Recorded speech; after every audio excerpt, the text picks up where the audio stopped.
Hello, people, and the first topic on communication with children, the parenting tip.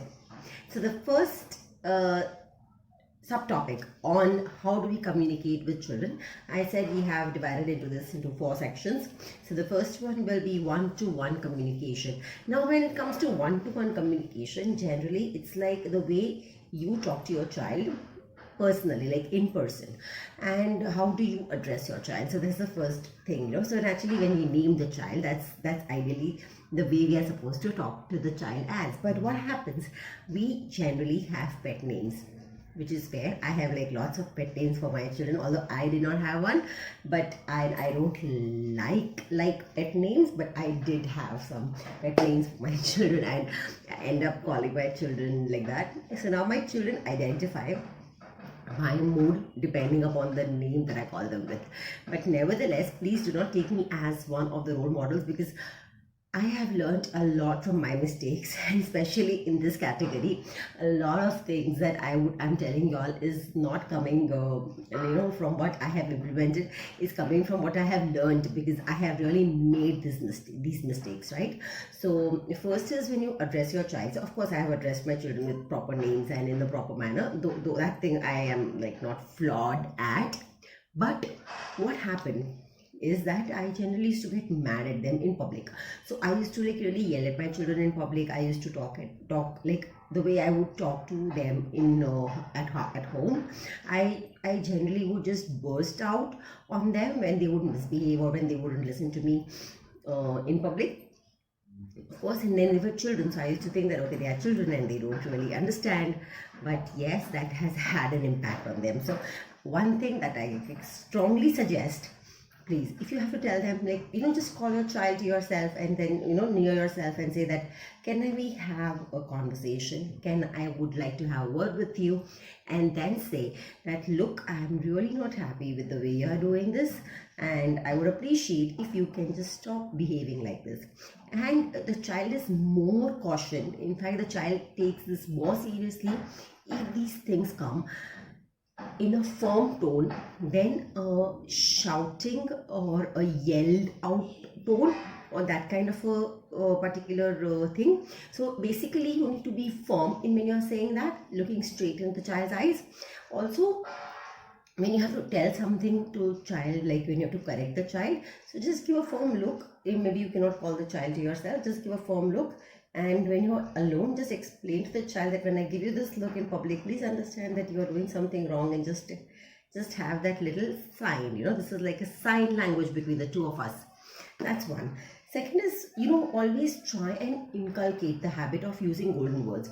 So say your child does some work for you, do not take it for granted that, okay, it's my child, and so what if my child is doing this for me? Please tell your child thank you.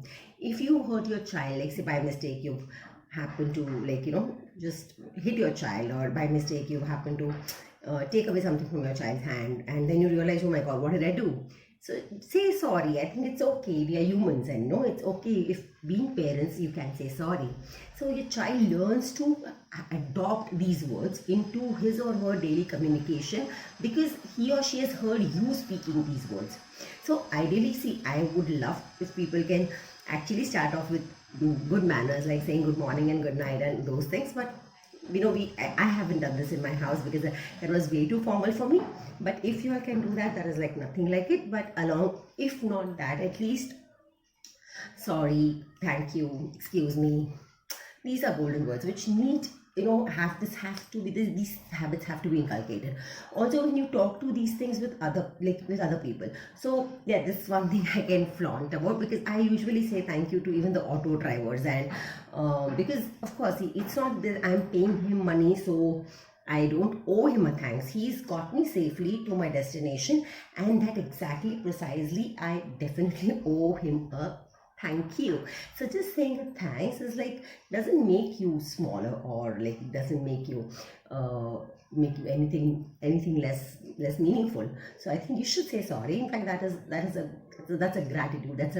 You should say thank you. That comes as a very, very nice, humble self of yours. So that's one. Then comes age-related talk. So when your child is small, you can probably use pet words, pet names in public. But as your child grows up, understand that he or she is likely to get bullied if you use pet names in public, especially in front of their friends. So in front of your friends or in front of adults, I think it's okay. But when you speak these words in front of their friends, they generally do not really appreciate that. So be a little careful, be a little alert, be a little aware when you're addressing them, where you're addressing them, how you're addressing them, etc. And that's about it. So I would just want to wrap this whole session in like pointers. First is address your child with the name that you have kept their child's name as, if possible. If you want to call your child with a pet name, please look at the environment and do not make it embarrassing for the child, especially when the child grows up. Second is try using the golden words like excuse me, sorry, thank you, etc. when you're talking to your child, and make this as a routine habit. Like make this as a regular communication, a routine communication practice, so that your child learns to adopt it. If you want to tell your child something, if you want to correct your child about something, on something in public, try calling your child on side. Try telling your child in a firm tone rather than shouting that, look, I think you have to just not do this. We'll talk about it later, but right now, do not just do this. Firmness is more effective than shouting. I have been shouting all my life.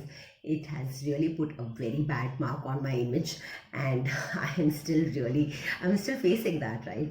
So this is one thing that really comes as a lesson. So please, this is serious, guys. So you do not shout at your children in public. That also doesn't have a very good impression. That doesn't have a good impact, great impact rather. So these are a few tips to take away from today's talk, and please get back to me. Please comment on how did you like the talk, and coming up immediately after this, the next topic on how to talk to your child when academics are concerned.